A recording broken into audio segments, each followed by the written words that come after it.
సౌర విద్యుత్ మరోసారి తెర మీదకు వచ్చింది.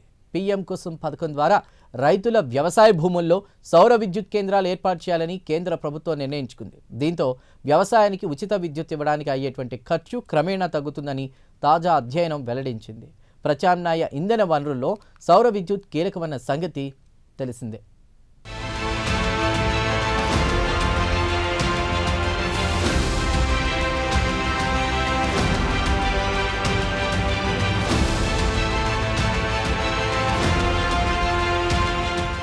ప్రత్యామ్నాయ ఇంధన వనరులు అనగానే అందరికీ వెంటనే గుర్తుకొచ్చే పేరు సౌర విద్యుత్.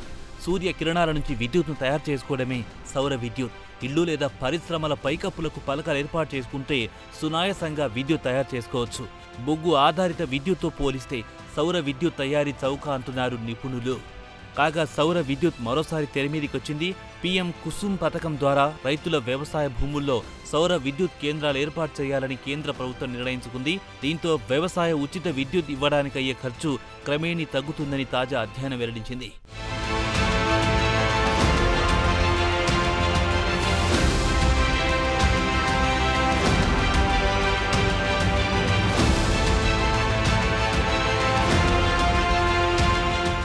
కాగా తాజా అధ్యయనంలో అనేక కీలక అంశాలు వెలుగు చూశాయి. 14 రాష్ట్రాల్లో వ్యవసాయ బోర్లకు ఉచితంగా లేదా తక్కువ ధరలతో విద్యుత్ ఇవ్వడానికి 2022-23లో 1,00,000 కోట్ల వరకు రాయితీగా ఆయా ప్రభుత్వాలు భరించాయి. అయితే బోర్లకు సౌర విద్యుత్ ఏర్పాటు చేస్తే ఆయా ప్రభుత్వాలపై ఆర్థిక భారం మరింత తగ్గుతుంది. ఉదాహరణకు రాజస్థాన్లో వ్యవసాయానికి సరఫరా చేస్తున్న మొత్తం విద్యుత్లో 10% వరకు సౌర విద్యుత్ ఇస్తే ఫలితాలు వేరుగా ఉంటాయి. అక్కడి ప్రభుత్వానికి 25 ఏళ్లలో 2,543 కోట్లు ఆదా అవుతుందని సదరు అధ్యయనంలో వెల్లడైంది. అలాగే మధ్యప్రదేశ్లో అయితే మొత్తం 6,300 కోట్లుగా లెక్క తేలింది.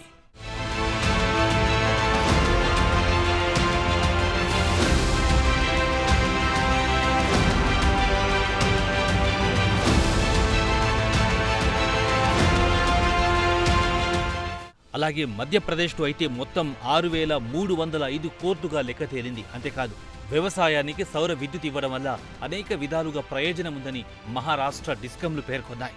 పరిశ్రమలు, వాణిజ్య సంస్థలకు ఇప్పటికంటే తక్కువ ధరకే విద్యుత్ సౌకర్యం ఇవ్వొచ్చని మహారాష్ట్ర డిస్కంలు అంచనా వేశాయి. కాగా పీఎం కుసుమ్ పథకం కింద రైతు తన వ్యవసాయ క్షేత్రంలో 1 మెగావాట్ సామర్థ్యం గల సౌర విద్యుత్ ప్లాంట్ ఏర్పాటు చేసుకోవడానికి 4.5 కోట్ల వరకు ఖర్చవుతుందని సదరు అధ్యయనం పేర్కొంది. కాగా దీనిపై 11-16% వరకు ఆదాయం వస్తుందన్నది ఒక అంచనా. అంతేకాదు రైతు సొంతంగా కాకుండా సౌర విద్యుత్ ప్లాంట్ కోసం సదరు పొలాన్ని ఇతరులకు కౌలుకిస్తే ఎకరానికి ఏడాదికి 30,000 చొప్పున ఆదాయం లభిస్తుందని తేలింది.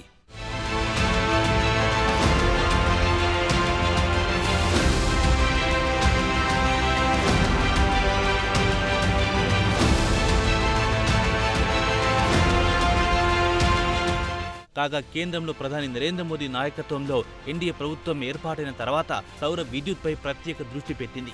అనేక పథకాల ద్వారా సౌర విద్యుత్ను ప్రోత్సహించింది. ఇందులో భాగంగా 2024లో సూర్యోదయ్ యోజన్ పేరుతో ప్రధాని నరేంద్ర మోదీ ఒక పథకం ప్రకటించారు. దేశవ్యాప్తంగా 1 కోటి కుటుంబాలకు రూఫ్టాప్ సోలార్ సిస్టమ్లను ఏర్పాటు చేయడమే సూర్యోదయ యోజన ప్రధాన లక్ష్యం. ఈ పథకం విజయవంతంగా అమలైతే 1 కోటి కుటుంబాలకు ఉచితంగా విద్యుత్ అందుతుంది. అంతేకాదు దేశవ్యాప్తంగా పెద్ద ఎత్తున విద్యుత్ ఆదా అవుతుంది. ఉత్తరప్రదేశ్, బీహార్, రాజస్థాన్, మహారాష్ట్ర, మధ్యప్రదేశ్ సహా అనేక రాష్ట్రాలు సూర్యోదయ యోజన పథకాన్ని అమలు చేయడానికి ముందుకొచ్చాయి.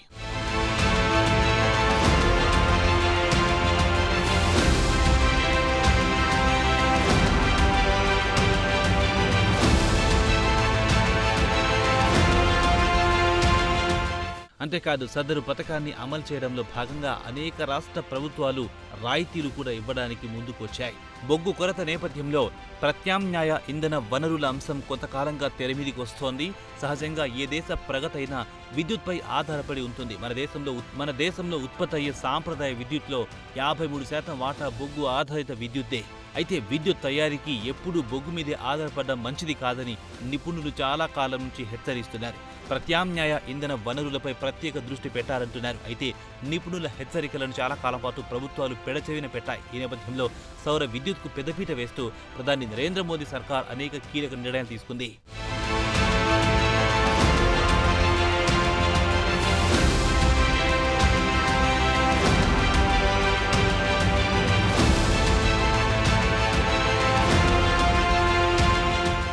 సౌర విద్యుత్ అంటే సూర్య కిరణాల నుంచి విద్యుత్తును తయారు చేసుకోవడం అన్నమాట. ఇల్లు లేదా పరిశ్రమల పైకప్పులకు పలకలు ఏర్పాటు చేసుకుంటే సునాయాసంగా విద్యుత్ తయారు చేసుకోవచ్చు. బొగ్గు ఆధారిత విద్యుత్తో పోలిస్తే సౌర విద్యుత్ తయారీ చౌక అంటున్నారు నిపుణులు. కాగా 1980ల నుంచి వ్యాపార కార్యకలాపాల కోసం సౌర విద్యుత్ను ఉత్పత్తి చేసే ప్లాంట్ల నిర్మాణాలు ప్రపంచవ్యాప్తంగా ప్రారంభమయ్యాయి. ఖర్చు తక్కువ కావడంతో లక్షల కొద్ది సోలార్ ప్యానెల్స్ విద్యుత్ గ్రిడ్లో భాగమవ్వడం ప్రారంభమైంది. సౌర విద్యుత్ వినియోగంలో దక్షిణ మధ్య రైల్వే ఒక రికార్డు సాధించడం విశేషం. జోన్ పరిధిలోని నంద్యాల, ఎర్రగుంట్ల సెక్షన్ల మధ్య తొలి సోలార్ పవర్ అందుబాటులోకి వచ్చింది. ఈ రూట్ పరిధిలోని 8 స్టేషన్లలో అంతరాయం లేని విద్యుత్ సరఫరా కోసం సౌర విద్యుత్ వ్యవస్థ ఏర్పాటు చేశారు. కాగా సౌర విద్యుత్ వ్యవస్థ ఏర్పాటు ద్వారా కర్బన ఉద్గారాలను తగ్గించడం సాధ్యపడుతుందని రైల్వే ఉన్నతాధికారులు తెలిపారు.